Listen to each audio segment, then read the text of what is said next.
ആർത്തവം വന്നു കഴിഞ്ഞാൽ വേദന അനുഭവിക്കുന്ന നിരവധി സ്ത്രീകളുണ്ട്. ചിലർക്ക് ഈ വേദന അസഹ്യമായിരിക്കും. അങ്ങനെ ഒരവസ്ഥയെക്കുറിച്ച് വിവരിക്കുകയാണ് റാഞ്ചി സ്വദേശിനി നന്ദിനി ടാങ്ക്. സഹിക്കാൻ പറ്റാത്ത വയറുവേദന, എഴുന്നേറ്റ് നിൽക്കാൻ പോലും കഴിയാത്ത അവസ്ഥ. അതിനാൽ മരുന്ന് വാങ്ങാൻ കഴിഞ്ഞില്ല. വിശപ്പ് സഹിക്കാൻ കഴിയാതെയായപ്പോൾ സ്വിഗ്ഗിയിൽ ഫുഡ് ഓർഡർ ചെയ്തു.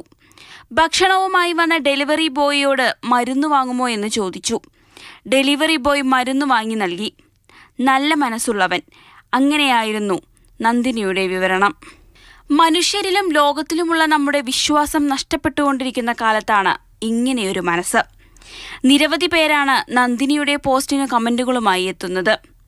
ഡെലിവറി ബോയിയുടെ നല്ല മനസ്സിനെ പലരും വാനോളം പുകഴ്ത്തുന്നുണ്ട്. മനുഷ്യത്വം കാത്തു സൂക്ഷിക്കുന്ന ഈ നല്ല മനസ്സിനുടമകളായിരിക്കാം ഈ ലോകത്തെ വീണുടഞ്ഞു പോകാതെ പിടിച്ചു നിർത്തുന്നത്.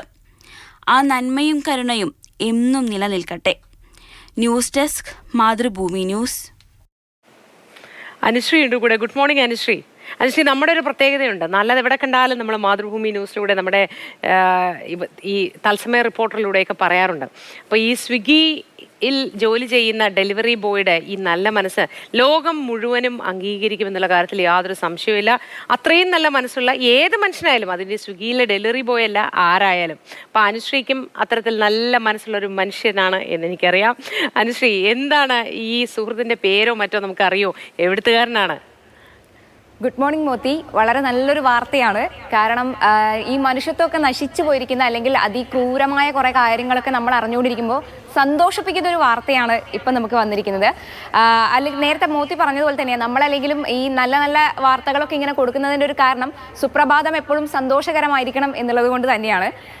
ഈ വാർത്ത വന്നിരിക്കുന്നത് വെച്ച് കഴിഞ്ഞാൽ റാഞ്ചിയിൽ നിന്നാണ്. അതായത് ഈ ഡെലിവറി ബോയുടെ പേരൊന്നും പരസ്യപ്പെടുത്തിയിട്ടില്ല. നന്ദിനി ടാങ്ക് എന്ന് പറയുന്ന ഒരു യുവതിയാണ് അവരുടെ എക്സ് അക്കൗണ്ട് വഴി ഈ വാർത്ത പങ്കുവച്ചിരിക്കുന്നത്. അവർക്കുണ്ടായ ഒരു അനുഭവമാണ് അവർ പങ്കുവച്ചത്. അതായത് പീരീഡ്സ് ആയ സമയത്ത് അവർക്ക് ഭയങ്കരമായ വയറുവേദന കൊണ്ട് പുളഞ്ഞിരിക്കുകയായിരുന്നു. അത് ആർത്തവം ഉണ്ടാകുന്ന സമയത്തൊക്കെ സ്ത്രീകൾ അനുഭവിക്കുന്ന ബുദ്ധിമുട്ടുകൾ അവർക്ക് നന്നായിട്ട് അറിയാം.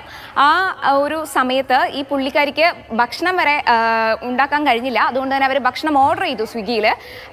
പെട്ടെന്ന് സ്വിഗ്ഗി ഡെലിവറി ബോയ് ഈ ഫുഡ് കൊണ്ടുവരുന്ന സമയത്ത് അവർക്ക് മരുന്ന് കൂടി വേണമായിരുന്നു. അവരത് ആ ആവശ്യം ഡെലിവറി ബോയിയോട് പറയുന്നു. പുള്ളിക്കാരൻ അവർക്ക് മരുന്ന് എത്തിച്ചു കൊടുക്കുകയാണ് ചെയ്തത്.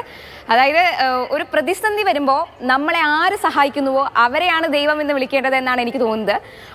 അത്തരത്തിൽ മനുഷ്യന്മാരാണ് എപ്പോഴും മനുഷ്യൻ തന്നെയാണ് ദൈവമായും അല്ലെങ്കിൽ ആ ഒരു സഹായമായും ഒക്കെ മാറുന്നതും.